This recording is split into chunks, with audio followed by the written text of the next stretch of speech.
జై హింద్ friends, welcome back to our channel ఫోర్జీస్ జర్నీ. సో ఈరోజు వీడియో వచ్చేసి ఏంటంటే ఇప్పటికీ మీకు అర్థమై ఉంటుంది. తమ్నైల్ అయితే చూశారు కదా ఆల్రెడీ. సో అదే మళ్ళీ నేనైతే ఒకసారి చెప్పేస్తున్నాను. అదేం కాదండి, ఫిజికల్ అనేది ఎప్పుడు ఉంటుంది అండ్ ఎవరు కండక్ట్ చేస్తున్నారు అండ్ రోడ్డు మీద ఉంటుందా గ్రౌండ్లో ఉంటుందా, అడ్మిట్ కార్డ్స్ ఎప్పుడు రిలీజ్ అవుతాయి. సో ఈరోజు ఈ 4 టాపిక్స్ అయితే నేను చెప్పబోతున్నా. అండ్ వీడియోని అయితే ఎక్కడ స్కిప్ చేయకుండా లాస్ట్ వరకు అయితే చూసేయండి. అండ్ ఇంకా మన ఛానల్ ఎవరైనా సబ్స్క్రైబ్ చేసుకోకపోతే వెంటనే సబ్స్క్రైబ్ చేసుకొని లైక్ అయితే చేయండి.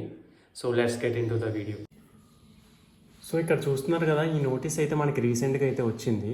అండ్ ఈ నోటీస్లో మనం చూసుకుంటే ఇది ఫిజికల్కి సంబంధించిన నోటీస్ అయితే వచ్చింది మనకి. సో ఇక్కడ చూడండి మీరు, recruitment to fill up vacancies for the post of constable in Central Armed Police Forces SSF and riflemen in Assam Rifles examination 2024. So ఇది ఫిజికల్కి సంబంధించిన నోటిఫికేషన్. ఇందులో ఫస్ట్ పాయింట్ మీరు చూసుకుంటే, refer advertisement notice dated 24/11/2023 wide, which notice for recruitment the post of constable in Central Armed Forces SSF and Riflesmen in Assam Rifles have been published. So first పాయింట్లో ఏం చెప్తున్నాడంటే, మనకి 24/11/2023లో అయితే మనకి publish అనేది అయింది ఈ పోస్ట్. అండ్ మనకి ఆ పాయింట్ వదిలేయండి. సో సెకండ్ పాయింట్ అనేది మనకి ఇప్పుడు చాలా ఇంపార్టెంట్. సో ఇక్కడ సెకండ్ పాయింట్లో చూసుకుంటే, next stage of subjects recruitment process PST, PET, document verification, detailed medical examination and review medical examination of CBT qualified shortlisted candidates scheduled to be conducted 18/8/2024 to 28/9/2024 onwards simultaneously. So ఇక్కడ ఏంటంటే మనకి ఆటోమేటిక్గా physical అయిన వెంటనే documentation verification and medical ఈ రెండు కూడా మనకి ఈ గ్యాప్లో అయితే మనకి అయిపోవాలని చెప్తున్నాడు. సో 8th 9th మంత్లో అయితే మనకి physical, medical, documentation, verification, so ఇవన్నీ కంప్లీట్ చేయాలని అయితే ఇక్కడ ఈ నోటీసులు అనేది చెప్తున్నాడు. అండ్ ఇక్కడ మనకి ఫిజికల్కి చూసుకుంటే మనకి August 18th నుంచి అయితే కండక్ట్ చేసే అవకాశం ఉంది. బట్ నేను లాస్ట్ వీడియోలో ఏం చెప్పానంటే, లాస్ట్ వీడియోలో ఫస్ట్ వీక్ నుంచి అయితే కండక్ట్ చేసే అవకాశం ఉందని చెప్పాను కదా. అండ్ ఇది చేంజ్ కూడా అవ్వచ్చు. నాకు ఈ నోటీస్ మీద అయితే అంతగా నమ్మకం లేదు. సో బాగా వైరల్ అయితే చేస్తున్నారు ఈ నోటీస్ని అయితే.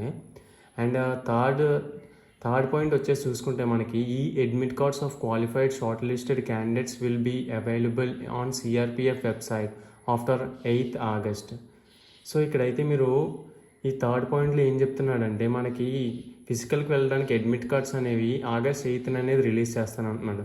సో ఈ August 8th CRPF వెబ్సైట్లో అయితేనే రిలీజ్ చేస్తాను అంటున్నాడు. కానీ ఎప్పటిలాగైతే మనకి SSC GD వెబ్సైట్లో కూడా అయితే మన అడ్మిట్ కార్డ్స్ అనేవి డౌన్లోడ్ చేసుకోవచ్చు. సో అప్పుడు మనకి అడ్మిట్ కార్డ్స్ వచ్చినప్పుడు అయితే నేనైతే మళ్ళీ వీడియో చేస్తాను. సో ఎవరు స్కిప్ చేయకండి. అండ్ లాస్ట్ పాయింట్ వచ్చేసి మనకి, candidates are advised to visit CRPF website regularly to know latest updates on subject recruitments.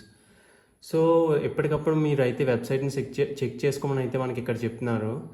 ఇంకా ఇదే ఇక్కడ మనకు వచ్చిన నోటీస్ అయితే. సో ఇదే నేనైతే ఎక్స్ప్లెయిన్ చేయాలనుకున్నా, ఈ వీడియోలో చెప్పాలనుకున్నా. అండ్ ఫిజికల్ అయితే మ్యాక్సిమం 2nd to 3rd వీక్లో అయితే పెట్టేసే అవకాశం ఉంటుంది. అండ్ నెక్స్ట్ వచ్చేసి ఏంటంటే, మీకు రన్నింగ్ అనేది గ్రౌండ్లో ఉంటుందా రోడ్లో ఉంటుందా అని చాలామంది అయితే అడుగుతున్నారు. సో మ్యాక్సిమం రన్నింగ్ వచ్చేసి మనకి గ్రౌండ్లో ఉండదు. అండ్ మ్యాక్సిమం మనకి రోడ్డు మీద అయితే కండక్ట్ చేసే అవకాశం ఉంటుంది. సో దాన్ని బట్టి మీరైతే బాగా ప్రాక్టీస్ చేయండి. అండ్ ఈ RFID సిస్టమ్ అది కూడా ఇప్పుడైతే లేదు. మనకి RFID సిస్టమ్ అనేది ITBP వాళ్ళు అయితే కండక్ట్ చేస్తానన్నారు. కానీ ఇప్పుడైతే మనకి CRPF కండక్ట్ చేయడం వల్ల అయితే ఈ ఆన్లైన్ ప్రాసెస్ అంతా అయితే లేదు. సో హ్యాపీగా మీరైతే బాగా ప్రిపేర్ అవ్వండి ఫిజికల్ కోసం అయితే. And all the best for your upcoming events also. So video అయితే చూశారు కదా, ఎలా అనిపించిందో కామెంట్ అయితే చేయండి. అండ్ మరిన్ని వీడియోస్ కోసం మన ఛానల్ వెంటనే సబ్స్క్రైబ్ చేసుకోండి. అండ్ మీకు ఏమైనా డౌట్స్ ఉన్నా కూడా అయితే మనకైతే కామెంట్ అయితే చేయండి. నేను తప్పకుండా అందరికీ రిప్లై అయితే ఇస్తాను.